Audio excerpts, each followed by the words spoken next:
Three Studious!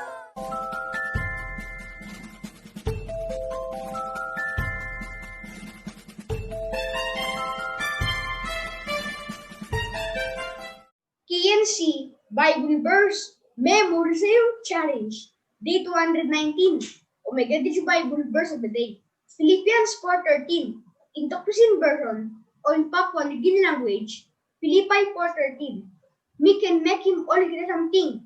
Long walk below Christ. Who sat, I give him strong long knee. Philippi 4:13.